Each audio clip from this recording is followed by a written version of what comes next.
जो है हमारे शरीर में कोलेस्ट्रॉल की पूर्तता करता है, या कोलेस्ट्रॉल जो है हमको मैक्सिमम बनाता है। उसी प्रकार से हमको जो भी फूड ग्रहण करना है वो लो ग्लाइसेमिक इंडेक्स वाले फूड हमको ग्रहण करना है।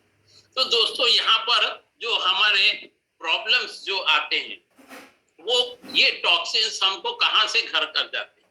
तो टॉक्सिन कहाँ से घर कर जाते हैं, तो उसके फैक्टर्स है। जैसे हम एटमॉस्फेयर से आ रहा है तो पॉल्यूशन है। दूसरा, हम किसी प्रकार से इंजेक्ट करते हैं, किसी प्रकार से एक फैक्ट यानी कुछ यहाँ पर दिया गया है जिनके कारण हमारे शरीर में टॉक्सिसिटी जो है वो हमारे शरीर को घर कर जाती है। तो दोस्तों यहाँ पर जो प्रॉब्लम आ रहा है ये तो आप जान गए कि क्यों ये प्रॉब्लम्स आ रहे हैं। यहाँ पर एक दोस्तों यहाँ पर हम जब देख रहे हैं कि हमको ये प्रॉब्लम्स आने का जो मुख्य कारण है वो मुख्य कारण क्या हो रहा है, तो मुख्य कारण है हमारे ये एटमॉस्फेयर में जो पॉल्यूशन आ रहा है, इंजेक्शन ले रहे हैं हम, कुछ ऐसे खाने के जो पदार्थ है जो पदार्थ को हम हमारे दिनचर्या में सेवन कर रहे हैं, तो ये सारे प्रॉब्लम्स आना हमारे शरीर में शुरू हो जाता है और हमारे शरीर में जो है वो टॉक्सिन की मात्रा जो है वो बढ़ जाती है। अगर इसको हमने एक्सक्रीट नहीं किया, इसको हमने त्यागा नहीं, जैसे मल के द्वारा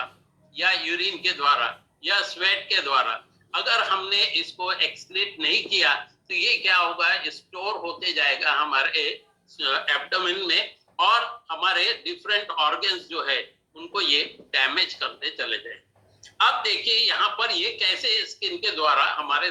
जो शरीर में प्रवेश करता है। तो जैसे पहले जब हम स्किन से एब्जॉर्ब हो रहा है तो थ्रू सेल्स में जाता है, उसके बाद दो सेल्स के बीच में जो गैप बना करके ये रहता है, उसके बाद एक और चीज देखिए कि हम छोटा मोटा हमको हाथ जब भी वर्क करते हैं तो कट वगैरह जाता है, तो उस समय भी ये टॉक्सिन्स एब्जॉर्ब होते हैं। हमारे जो हेयर के फॉलिक्यूल्स होते हैं, हेयर के टॉपिक में भी बताया था मैंने, जो फॉलिक्यूल्स होते हैं उसमें भी एब्जॉर्ब होता है। इस प्रकार से ये जो है एपिडर्मिस, ये सारे फॉर्म में हमारे शरीर में टॉक्सिन्स का प्रवेश होता है। अब दोस्तों इसमें जो फैट का जो एब्जॉर्प्शन, जो भी हम पदार्थ खा रहे हैं उसके अंदर में फैट्स रहता है, तो वो फैट्स का जो स्टोर्ड रहता है हमारे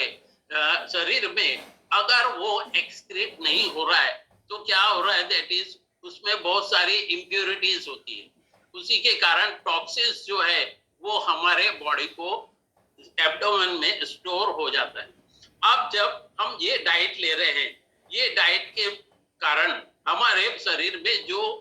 चीज अनवांटेड है, जो वांटेड है, जैसे कि कुछ हम जो भी डाइट खा रहे हैं अगर अच्छा खा रहे हैं तो उसमें न्यूट्रिएंट्स है, फाइटोन्यूट्रिएंट्स है, ये सारी चीजें एब्जॉर्ब करने के बाद जो एक्सट्रैक्ट बचता है यानी कि जो रिमेनिंग बचता है वो हमारे स्टोर होता है हमारे स्टोमक या एब्डोमेन या लीवर में,